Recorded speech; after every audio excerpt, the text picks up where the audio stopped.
5 reasons why some people become ghosts after death. In the previous video, we saw that burials are one of the causes why some people, especially those who have nurtured a deep attachment with their earthly life, after death find it difficult to let go of their past existence and get trapped in a miserable earthbound middle zone where they are neither able to go back nor are they able to move forward to a new existence in the afterlife and become what we call as ghosts or pretas as they are known in Sanskrit. Now besides burials, there are many other causes why some people get trapped in the preta yoni or the ghost state after death. And in this video, we shall go through 5 of the important ones. So let us begin. The first cause on our list is excessive grief of relatives. When a loved one passes away, sometimes people slip into extensive periods of mourning and depression. While this is an understandable reaction, the sages of Vedanta, however, have cautioned against it. Grief too long continued does not help but delays the journey of the departed soul. The one thing that one should not do is hold them back by sorrow or anything else that would pull them nearer to earth or delay their journey to their place of rest. Excessive grief of relatives acts as a heavy anchor to weigh down the departed and causes them to get stuck in an earthbound zone, unable to let go of their past life and move on to higher celestial realms. Therefore, grief at someone's passing must be minimized. This, however, does not imply that we forget those who have passed. Rather, it means that we regularly send good thoughts and prayers their way and try our best to bring our own life back on track so that those who love us and who have transitioned to the other side need not be unnecessarily troubled or worried on our account. The sooner we can put our life back together, the faster they can move on with theirs. The second thing which causes many departed spirits to get trapped in the preta yoni as ghosts is an excessive attachment to material things. Swami Abhedananda has illustrated this point with a thought-provoking example in his book Life Beyond Death. Suppose I build a beautiful house and that house abounds in beautiful furniture, and I have devoted most of my time in decorating that house. As a result of all this, I have gotten immensely attached to that house. Now just imagine the state of my mind at the time of death when I suddenly have to let go of everything. Will I be able at that point to adjust and cut the attachments which I have spent 40 to 50 years cultivating and nourishing? Likely not. And so Swami Abhedananda tells us that even after death, because of my immense attachment to my home, I would dislike to leave that spot and I would remain right there invisible. I might not be seen by others, but my strong attachment will hold me there in that place. In other words, I would become a ghost. So from this example, we can understand how the attachments we breed in this life have the potential to create immense havoc for us in the afterlife. It is for this reason that the Rishis of Vedanta have laid a tremendous emphasis on cultivating detachment from our material possessions at each and every moment while we are still living. This ideal of detachment, as we all know, is one of the core messages of the Bhagavad Gita. The third cause for departed souls getting trapped in an earthbound ghostly condition is an excessive desire for sense enjoyment, such as an addiction to sex, alcohol, drugs, and even an obsession with food. As Swami Sivananda has explained, a passionate man or a woman whose mind is filled with strong sense cravings and who has spent his or her life in much sensual indulgence in this earth plane enters the pretlok, that is the world of ghosts, after death. The reason this happens is because the desires and habits which we spend a lifetime cultivating do not vanish after death but remain present in the subtle body or the mind.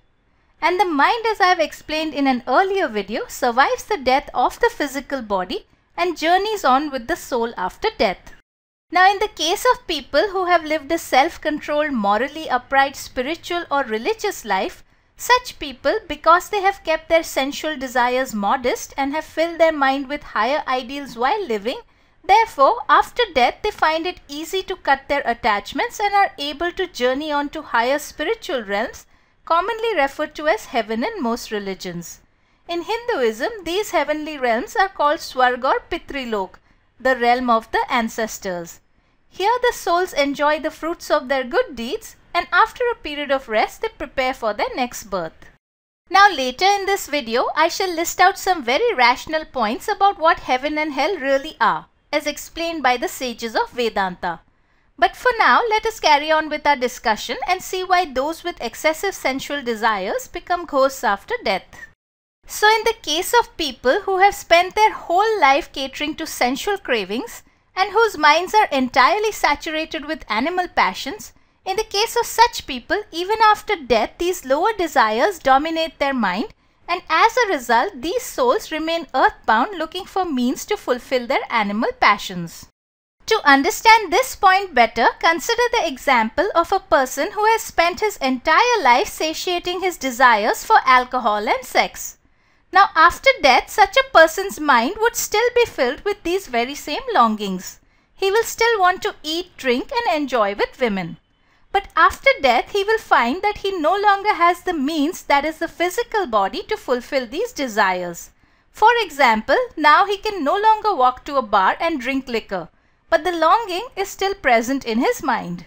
And so such people after death enter into a ghostly state of terrible mental agitation and frustration and remain bound to earth, desperately searching for ways to gratify their desires. Such spirits, Swami Abhedananda has explained in his book, usually end up hovering around brothels, or they try to take possession of the mind and body of a very weak-minded person, such as a medium who has opened himself up to suggestions from the spirit world, or some weak-willed friend or relative, and drive him or her to drink or engage in other activities so that they can enjoy them as well. It is for this reason that the great gurus of Vedanta, with their deep yogic insight into the soul's journey after death, have warned us not to make sense enjoyments the sole and highest aim of life. As Swami Sivananda has cautioned, if you do not wish to enter the pretlok, that is the realm of ghosts, and undergo sufferings, then learn to be wise. Learn to control the senses. Lead a well-regulated and disciplined life. Do not allow the senses to run riot. Give up gluttony, meaning an unrestrained indulgence in food, drink and sex. Do not follow the philosophy of flesh. Passions and appetites will only torment you when you pass through death. If you practice self-restraint, you will enter the region of bliss. The fourth and fifth causes for departed spirits getting imprisoned in the ghost state are related, and so we shall examine them together. And these last two causes are when people either commit suicide or they die a violent death. Sometimes when people are faced with overwhelming and unsolvable life problems, in such dark times they often contemplate suicide as a way out. But this belief that death will somehow free them from their problems is actually deeply flawed and tragically false. As the great Vedantic text, the Isha Upanishad declares, there is in reality no escape. Sunless are those worlds and enveloped in blinding gloom, to which all those people who are slayers of their own self go, departing from here. The reason this is so is because when a person commits suicide or dies in a violent crime, his or her mind at the time of death is either full of the emotions of impatience, disgust, sadness and helplessness, or it is filled with anger, revenge, fear and pain. And as Sri Aurobindo has explained in his commentary on the Isha Upanishad, this turbulent state of mind does not cease with the death of the physical body but carries on to the afterlife as well, and this results in terrible sufferings for the departed soul. When a man dies in great agitation of mind and his last thoughts are full of fear, rage, pain or horror, then the Jivatma, that is the individual soul which is encased in the Sukshma Sharir, that is the subtle body or the mind, is unable to shake off these impressions from his mind for years, sometimes centuries. On account of this disturbed state of mind, these souls after death are unable to pass on to higher, happier and more peaceful spiritual realms, and instead remain stuck in a hellish, ghostly twilight zone where they are left continually repeating the last scene of their life, its impressions and its violent disquiet, and until they have worn off these, there is no possibility of Shanti, meaning peace for their minds. It is for this reason that prayer ceremonies such as Shraddh for the peaceful transition of the departed souls are heavily emphasized in Hinduism. By sending daily prayers of love, hope and peace their way, we can help a loved one, especially those who have passed in tragic circumstances, to let go of the past and transition on to peaceful realms. Now one may ask the question, how exactly do our prayers and mantras help the departed? They help, as Swami Abhedananda has explained, by soothing the mind of the deceased. We can help the spirits because they are nearer to our thought realm. If we send them a good thought, we are helping them because thought is a product of the mind and the departed souls remain in a mental world, and so our thoughts can easily reach them. Now before we end, let us briefly touch upon what heaven and hell really are as explained by the sages of Vedanta. As we all know, different religions of the world give different descriptions of heaven and hell, and many rational persons around the world are often left feeling utterly conflicted. After all, which one of these descriptions is true? But luckily for us, Vedanta philosophy, which is the oldest, deepest and most profound spiritual philosophy in the world, offers a most rational explanation which beautifully reconciles many differences. According to the sages of Vedanta, there is not one particular heaven or one particular hell, but there are actually innumerable heavens and hells. This is possible because, contrary to popular belief, heaven and hell are not actual physical places with hills, trees, mountains and rivers, but they are psychological or mental states.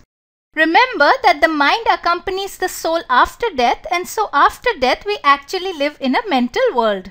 Now, depending upon a person's life experiences and their religious disposition, after death they each experience their own specific type of heaven or hell.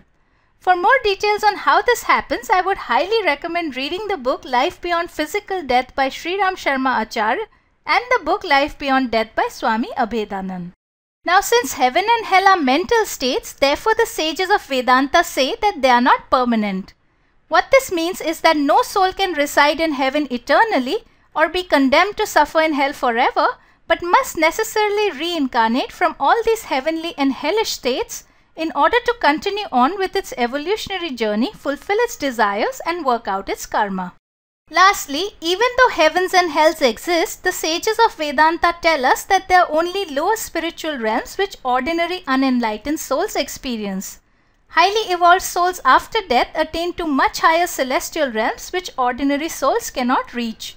It is for this reason that the attainment of the lower spiritual realm of heaven is never emphasized as a worthy goal in Vedanta.